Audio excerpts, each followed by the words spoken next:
Before the world reaches its final chapter, before the heavens shake, before the seals break, there was a message given to one man, alone on a forgotten island. This is the story of how the revelation began, not a prophecy of fear, but a revealing of truth, judgment, mercy, and the ultimate victory of God.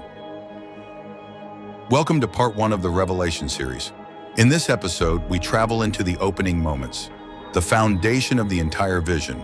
We meet John, we hear the voice that shook the heavens, and we witness the moment the spiritual realm opened before him. The Apostle John was exiled to a remote, barren island called Patmos, a place of stone, wind, and silence. He was sent there not for a crime, but for his faith. The Roman Empire tried to silence him, but what the world saw as punishment, God used as preparation. Because here on this forgotten island, heaven was about to speak. John was old, tired, separated from his people, yet connected to something far greater. On the Lord's day, a voice like a trumpet thundered behind him. Write what you see and send it to the 7 churches. And when John turned to see the voice, he beheld a vision unlike anything the world had ever seen. A voice behind him, loud, sharp, powerful, like a trumpet sounding across the sky. Not calling him to battle, but calling him to revelation. The voice said, "Write what you see and send it to the 7 churches." John turned, and the moment he did, everything changed. John fell at his feet, overwhelmed, not out of fear, but out of awe. Because when God reveals himself, human strength cannot stand. But the Lord placed his hand on John and said, "Do not be afraid." He revealed his identity. "I am the first and the last. I am he who lives, who died, and behold, I am alive forevermore." Then he gave John his mission. "Write the things which you have seen, the things which are, and the things which shall come after." And with those words the revelation officially began. John writes, "I was in the Spirit on the Lord's day." This wasn't a dream, and it wasn't imagination. John entered a spiritual dimension, a realm that exists beyond physical sight. The air changed, the atmosphere shifted. He was still on Patmos, but he was also standing before eternity itself.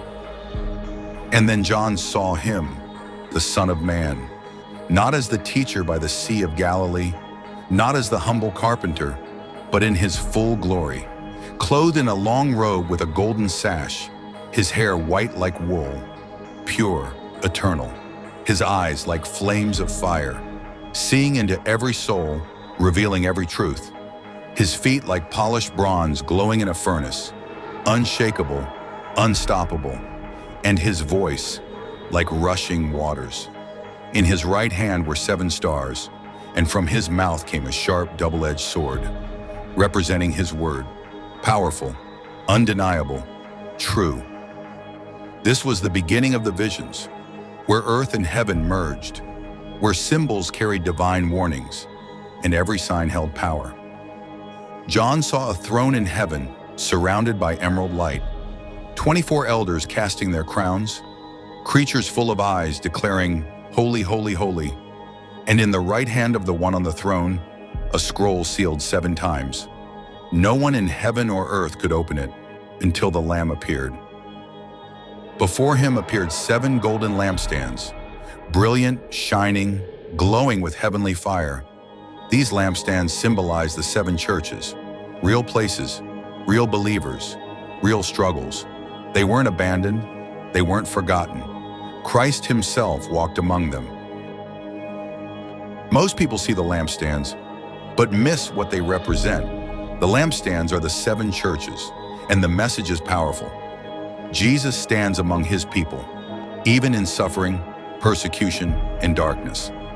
The next part of Revelation contains 7 messages to 7 churches. But here's the hidden layer. These messages are not just letters, they are warnings, prophecies, encouragements, and mirrors of different kinds of believers, even today. Some scholars believe the seven churches represent seven eras in church history, from the early church to the persecuted church to the final lukewarm age. We present this as an interpretation, not a certainty, but it adds depth to the vision. Many people think Revelation is chaotic, but it's not.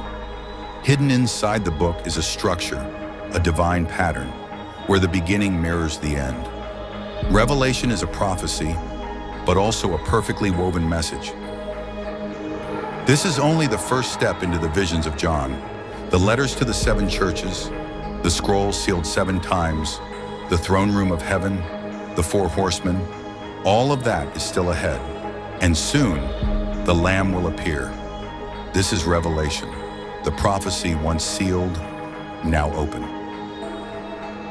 This is only the beginning. In part 2, we enter the messages to the 7 churches, warnings, promises, and prophetic truths still relevant today. Blessed are those who hear the words of this prophecy. Thank you for watching this part of the Revelation series. If you want to continue the journey, subscribe and stay tuned. The next chapter is coming soon.